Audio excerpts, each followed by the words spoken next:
La máscara de la muerte roja. Hacía bastante tiempo que la muerte roja asolaba el país. Ninguna peste había sido hasta el momento tan horrible y espantosa. La sangre era su insignia, y su sello la rojez y el horror de la sangre. Se sentían agudos dolores, repentinos vértigos, y después los poros sangraban de manera abundante hasta provocar la muerte. Las manchas de color escarlata que aparecían sobre el cuerpo, y en particular en el rostro de la víctima, eran como el anuncio y el entredicho de aquella peste que lanzaba al atacado lejos de toda ayuda humana y de toda atención por parte de sus vecinos. El proceso completo no duraba más de media hora. Síntomas, progreso y final de una espantosa enfermedad. Pero el príncipe Próspero era un hombre afortunado, intrépido y astuto. Cuando sus dominios se vieron medio despoblados, él llamó a su presencia a 1,000,000 de amigos sanos, fuertes y despreocupados, escogiéndolos entre los caballeros y damas de su corte y recluyéndose con ellos en el refugio herméticamente cerrado de una de sus abadías amuralladas. Esta era una construcción de vasta y extraordinaria estructura que había sido una creación de gusto algo excéntrico pero majestuoso del soberano. Estaba rodeada por unas altas y sólidas murallas con 100 puertas de hierro. En cuanto los cortesanos entraron, se soldaron los cerrojos por medio del fuego y el martillo. De esta forma, no habría modo alguno de entrar ni tampoco de salir si algún repentino ataque de exasperación o delirio impulsaba a alguien a intentar esto último desde el interior. La abadía contaba con abundantes provisiones. Con tantas precauciones, los cortesanos podían desafiar el contagio, que el mundo de fuera se las arreglase como pudiera. Mientras tanto, era una estupidez el preocuparse o el pensar en aquella catástrofe. El príncipe se había ocupado de reunir en su interior todos los medios y artificios de diversiones y placeres. Había bufones, trovadores, bailarines, músicos. Se daba cita dentro de aquellos muros la belleza y el vino. En el interior reinaba la seguridad. Fuera gobernaba la muerte roja. Habían pasado ya 5 o 6 meses en esta situación, cuando el príncipe Próspero, mientras la peste rugía con más furia en el exterior, invitó a sus 1000 amigos a un baile de máscaras de una ostentación impresionante. Aquel baile fue un espectáculo de la más refinada sensualidad. Pero se me debe permitir, en primer lugar, hablar de los salones en que se celebró. Estos eran un total de 7, lo que formaba una serie realmente imperial. En otros palacios, sin embargo, la serie de salones de fiestas forma una perspectiva larga y lineal al abrirse de par en par las puertas de comunicación, permitiendo que la mirada pueda extenderse sin dificultad por todo el conjunto. En la abadía del príncipe Próspero, el caso era muy diferente, como ya podría imaginarse dada la inclinación que el monarca sentía por las cosas fuera de lo habitual. Los salones se encontraban distribuidos de forma tan irregular que la visión únicamente abarcaba uno solo de ellos. Cada 20 o 30 metros se producía un giro o desviación en las estancias, y todos estos ángulos producían un efecto nuevo. En el centro de cada pared, y tanto a la derecha como a la izquierda, se abría una alta y estrecha ventana gótica recayente sobre sendos corredores cerrados que iban siguiendo las revueltas de la disposición de los salones. Estas ventanas eran de vidrio de color variado en función del tono predominante del decorado de la estancia correspondiente. La que se encontraba ubicada en el extremo oriental estaba decorada, por ejemplo, de azul, y del mismo color y de tono muy vivo eran los cristales de sus ventanas. El segundo salón era de color púrpura en sus adornos y tapices, y también púrpuras sus ventanas. El tercero era de un tono verde, igual que verdes eran sus ventanales. Al cuarto, quinto y sexto correspondían respectivamente tonalidades anaranjadas, blancas y violetas, tanto en la decoración como en las ventanas. El séptimo de los salones se encontraba completamente rodeado de tapices de terciopelo negro que colgaban en toda su extensión desde el mismo techo, cubriendo todas las paredes y cayendo en pesados pliegues sobre una alfombra del mismo material y color. Pero solo allí el color de las ventanas difería del resto, siendo los cristales de una tonalidad escarlata de reflejo intensamente sangriento. En ninguno de los salones había lámpara alguna ni candelabros entre el exceso de ornamentos dorados que se derrochaban aquí y allá o que colgaban del techo. No existía, pues, luz alguna que surgiera de lámparas o bujías en todo el conjunto de salones. Pero en los pasillos que había a ambos lados y frente a cada ventana se levantaban otros tantos robustos trípodes que sostenían grandes braseros de cobre donde ardían llamas que proyectaban su luz a través de los cristales de color, iluminando así brillantemente las estancias y produciendo una multitud de llamativas, fantásticas y cambiantes formas. Pero en el salón negro del oeste, el efecto de las llamaradas que se proyectaban en los sombríos tapices a través de los ensangrentados vidrios resultaba extrañamente siniestro y daba un aspecto tan raro a las caras de los que allí entraban que eran muy pocos los que se atrevían a pisar aquel espeluznante recinto. Allí también se encontraba, junto a la pared de la parte oeste, un enorme reloj de ébano. El péndulo oscilaba de un lado a otro con un sonido apagado, denso y monótono.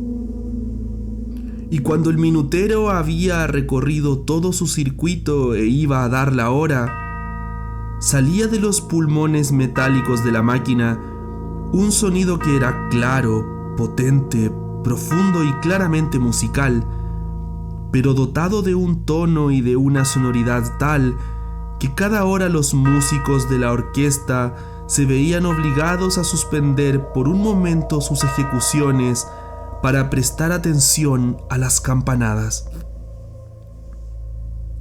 Como consecuencia de ello, los valses detenían también sus evoluciones y se producía una leve confusión en la alegre reunión, durante la cual y mientras persistía el sonido de tales campanadas, hasta los más despistados palidecían y los más viejos y tranquilos se pasaban la mano por la frente en un gesto de confusa fantasía o de meditación.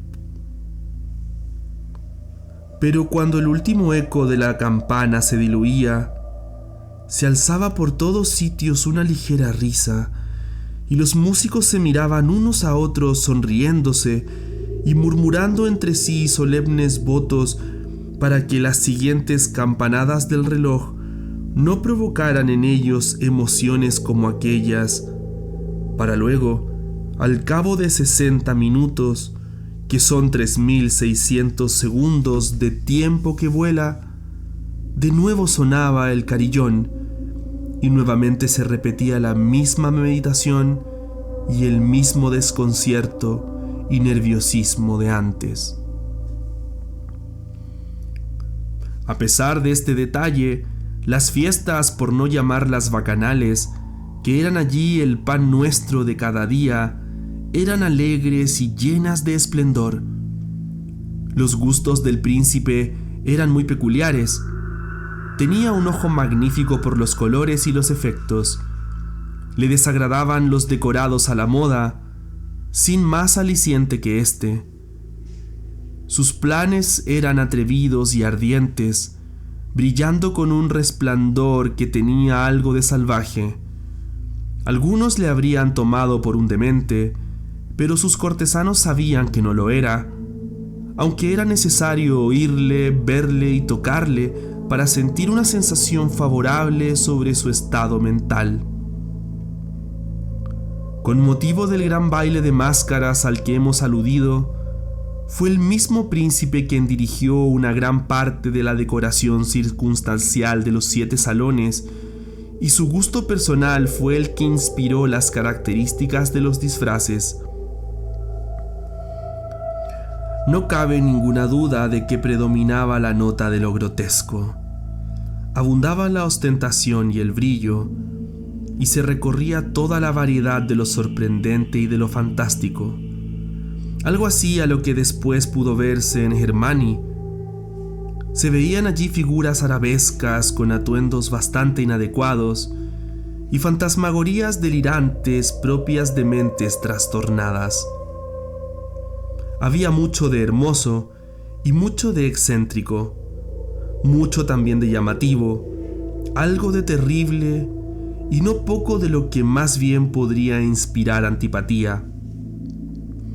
Por un lado, a lo largo de los 7 salones abundaban en realidad gran cantidad de sueños que iban de un lado a otro, tiñéndose del color de cada salón y haciendo que la desenfrenada música de la orquesta pareciera una especie de eco de sus pasos.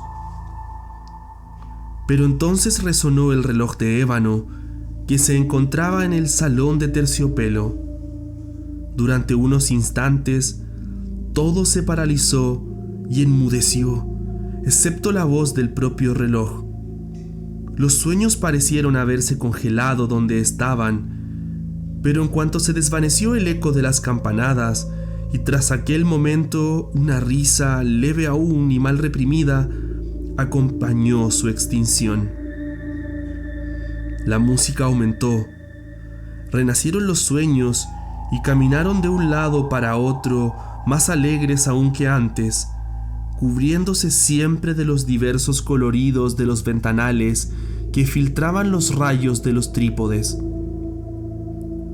Pero no hubo ninguna de las máscaras que se atreviese a llegar hasta el salón que se abría más al oeste, pues la luz que atravesaba los ensangrentados cristales resultaba espantosa y aterraba la negrura de los fúnebres tapices. Si alguna persona llegara a poner el pie sobre la negra alfombra, escucharía, al sonar la campana del cercano reloj de ébano, un escándalo más ensordecedor que el que podría llegar a los oídos de aquellos que disfrutaban de la alegría del momento en otras salas más alejadas. El resto de los salones estaba atestado y en ellos latía febrilmente el anhelo de la vida. La orgía continuó girando en loco torbellino hasta que, al fin, el reloj dio las 12 de la noche. En aquel momento, la orquesta cesó. Pararon los giros de los bailadores y se produjo la habitual quietud. Pero entonces, eran 12 las campanadas, y eso propició que los pensamientos tuvieran más tiempo para adueñarse de las mentes y que persistieran durante más tiempo en los espíritus reflexivos que pudiera haber entre los apasionantes que se divertían. Y quizá esto provocó que, antes que resonara la última campanada, fueran muchas las personas que reparasen en la presencia de una figura enmascarada que antes no había llamado la atención de nadie. El rumor de aquella nueva presencia corrió entre murmullos como un reguero de pólvora y de pronto se alzó entre toda la concurrencia un susurro, primero expresivo de deprobación y sorpresa y más tarde de pánico, horror y de rechazo. En medio de la reunión de fantasmas como la que he relatado, resulta fácil imaginarse que ninguna aparición corriente podía provocar una sensación parecida. Ciertamente la licencia carnavalesca de aquella noche era ilimitada, pero la máscara en cuestión sobrepasaba en todo lo imaginable y superaba la frontera incluso del más elemental decoro. Hay fibras en el corazón de los más osados que no pueden tocarse sin provocar una emoción irreprimible. Hasta para los más degenerados, para quienes la muerte y la vida son pura broma, hay cosas de las que no se pueden burlar. Todos los asistentes consideraron, en lo más profundo, que las ropas y la presentación de aquel individuo carecían de ingenio y de moralidad. La abominable figura era alta y delgada e iba cubierta de pies a cabeza con el espeluznante vestuario propio de la tumba. La máscara que ocultaba su cara se parecía con tal propiedad a la faz de un cadáver inmóvil que una observación más minuciosa no hubiera conseguido hallar ni el más ligero detalle desacorde con tan funeraria apariencia. Pero todo aquello podría haber sido sufrido, si es que no aprobado, por los enloquecidos invitados. Aquella máscara había llegado al extremo de asumir el aspecto de la muerte roja. Su vestimenta estaba salpicada de sangre, y su ancha frente, como todas las facciones de la cara, moteada por el error escarlata. Cuando la mirada del príncipe Próspero se detuvo sobre aquel espectral fantasma que con lentos y solemnes movimientos, apropiados para representar mejor su papel, se deslizaba entre las parejas de los bailadores, se vio al soberano convulsionarse en el primer momento con un fuerte estremecimiento, fuese de consternación o de furia. Pero enseguida el rostro se le congestionó de ira. ¿Quién se atreve?, preguntó violentamente a los cortesanos que se encontraban a su lado, a ofendernos de esta forma con esta burla blasfemia. Cójanle y quítenle la máscara, así conoceremos quién va a ser ahorcado al amanecer en una almena. Cuando pronunció estas palabras, el príncipe Próspero se hallaba en el salón azul, situado al extremo oriental, y su eco vibró claro y de forma penetrante a través de las 7 estancias, pues el príncipe era un hombre osado y robusto, y la música se había callado ante una señal de su mano. Al principio, al escucharles, entre el grupo de empalecidos cortesanos que le rodeaban, se produjo un movimiento efusivo en dirección al extraño, que en aquel momento se encontraba también próximo y que a continuación se acercó todavía más al monarca con paso lento y arrogante. Pero bajo la influencia de un terror indecible que la arrogancia de la máscara había inspirado a todos los presentes, es cierto que no se halló a nadie que estirase la mano con el fin de detenerle y por tanto pudo llegar sin problemas hasta 1 metro de distancia del príncipe. El espectro pasó junto a éste, mientras la multitud se agolpaba desde el centro de los salones hacia las paredes, y con aquel mismo paso mesurado que le había distinguido desde los primeros instantes, pasó de la estancia azul a la púrpura, atravesó esta, llegó y atravesó la verde, de ahí se dirigió a la naranja, y después pasó por la blanca y la violeta sucesivamente, hasta que se llegara a realizar ni un solo movimiento para detenerle. El príncipe entonces, fuera de sí por la rabia, a la par que avergonzado de su propia cobardía circunstancial, se lanzó apresuradamente a través de los 7 salones, sin que nadie fuera tras él, con motivo del insuperable terror que se habían adueñado de todos.